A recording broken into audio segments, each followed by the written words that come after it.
Hello, fellow students of Jewish history. I'm sure that you are, like me, following the events in Ukraine with great trepidation. It's terrifying to see the impact of this cruel Russian invasion on a civilian population. And I'm specifically concerned for the health and safety of their remarkable president, Volodymyr Zelenskky. And I'd like to take this opportunity to speak a little bit about his leadership in the historical context of Jews living in Ukraine. It is my small part to respond to his recent request that Jews around the world raise their voices in protest at what is happening in Ukraine right now. Zelensky's leadership is surprising and inspiring in so many ways. His heroism under these current circumstances, of course, has gripped the attention of the world, but it's also remarkable, especially to many Jews, and especially Jews in America and Israel, because of the prevailing stereotype of Ukrainian anti-Semitism. First of all, I'd like to provide some basic information on President Zelensky's biography. Secondly, I'd like to place his leadership in the broader context of the history of Jews in Ukraine, and to respond to the question of how unlikely is it for a Jew to be the leader of this country. And thirdly, I hope to achieve, in my small way, to contribute to the chorus of voices that are all praying for the safety of this leader, for his family, and for all the citizens of Ukraine that are suffering under this savage, unprovoked, and pointless attack. So first of all, who is Volodymyr Alexandrovich Zelensky? He is 44 years old, president of Ukraine. Prior to his role as president of that country and really inspiration to the world, he was actually a comedian. He has been declared, however, the #1 target of Putin, the leader of Russia, and he has so far survived several assassination attempts. Now, Gail Beckerman wrote a fantastic piece in The Atlantic recently, and she wrote, what is remarkable, truly mind-blowing in the long sweep of history is that his Jewishness has not stood in the way of his being embraced as a symbol of the nation.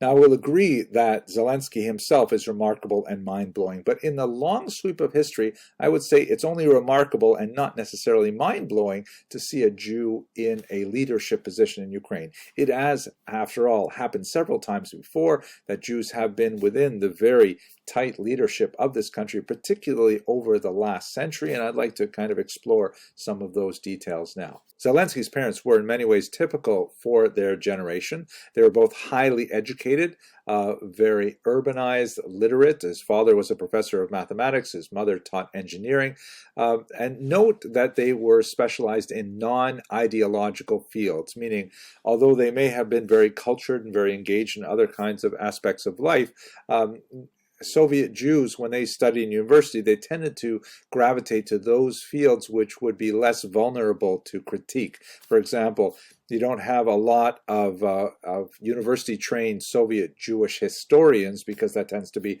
a highly ideological field.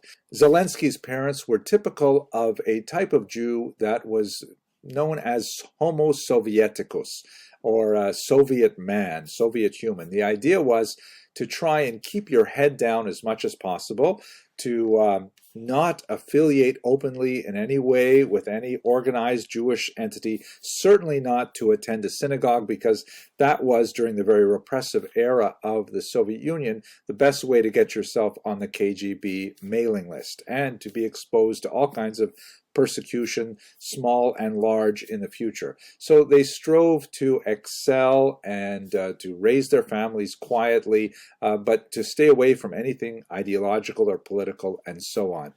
They were Russian speakers. This is also fairly typical of Jews because as a minority, Jews tend to sort of culturally orient themselves towards the dominant population, and Russians clearly dominated Ukraine for much of the 20th century.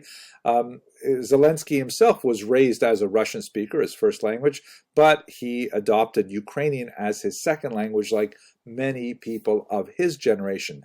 Actually, one of the things that I've witnessed in my own lifetime and over the course of my own visits to Ukraine, that it was, in the 1980s, clearly dominated by the Russian language, except in the western regions of the country.